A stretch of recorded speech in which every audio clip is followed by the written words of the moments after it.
എല്ലാവർക്കും ഉള്ളൊരു ഡൗട്ടാണ് medical coding course പഠിച്ചതിന് ശേഷം എക്സാം രജിസ്റ്റർ ചെയ്യാൻ വേണ്ടിയിട്ട് നമ്മൾ എന്തൊക്കെ ചെയ്യണം എന്നുള്ളത്. അതിനെക്കുറിച്ച് ഒന്ന് വിശദീകരിക്കാമോ?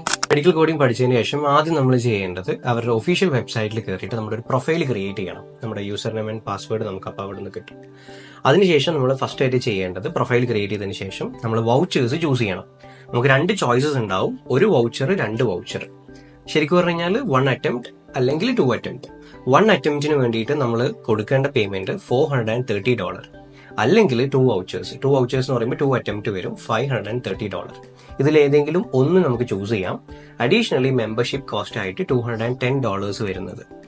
ഇത് വേൾഡ് വൈഡ് ആയിട്ട് അവർ പേയ്മെന്റ് ചാർജ് ആക്കുന്നതാണ്. അതായത് നമ്മളിപ്പോൾ ഇവിടുന്ന് ഇന്ത്യയിൽ നിന്നാണെങ്കിലും അല്ലെങ്കിൽ UAE നിന്നാണെങ്കിലും പാകിസ്ഥാൻ അല്ലെങ്കിൽ ഫിലിപ്പീൻസ് നിന്ന് ഏതൊരു രാജ്യത്തു നിന്നാണെങ്കിലും ഈ ഒരു പേയ്മെന്റ് ആണ് നമ്മൾ ഫിക്സഡ് ആയിട്ട് കൊടുക്കേണ്ടത്.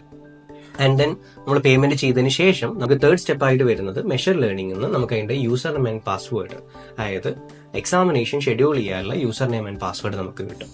അതിനുശേഷം ആ പാസ്വേഡ് കിട്ടിയതിന് ശേഷം നമ്മൾ എന്ത് ചെയ്യണം, നമ്മൾ correct venue, date, time different timings ഉണ്ടാവും, മോർണിംഗ് ഉണ്ടാവും, ഈവനിങ് ഉണ്ടാവും. കറക്റ്റ് നമ്മൾക്ക് ഏറ്റവും കോൺഫിഡന്റ് ആയിട്ട് അല്ലെങ്കിൽ നമുക്ക് ഏറ്റവും കൂടുതൽ പ്രിഫേർഡ് ആയിട്ടുള്ള ടൈം നമുക്ക് ചൂസ് ചെയ്യാൻ പറ്റും. അതാണ് ഈ 3 സ്റ്റെപ്പാണ് നമ്മൾ മെഡിക്കൽ കോഡിംഗ് പഠിച്ചതിന് ശേഷം നമ്മൾ എക്സാം രജിസ്ട്രേഷൻ ചെയ്യാൻ വേണ്ടിയിട്ട് ചെയ്യേണ്ട കാര്യങ്ങൾ.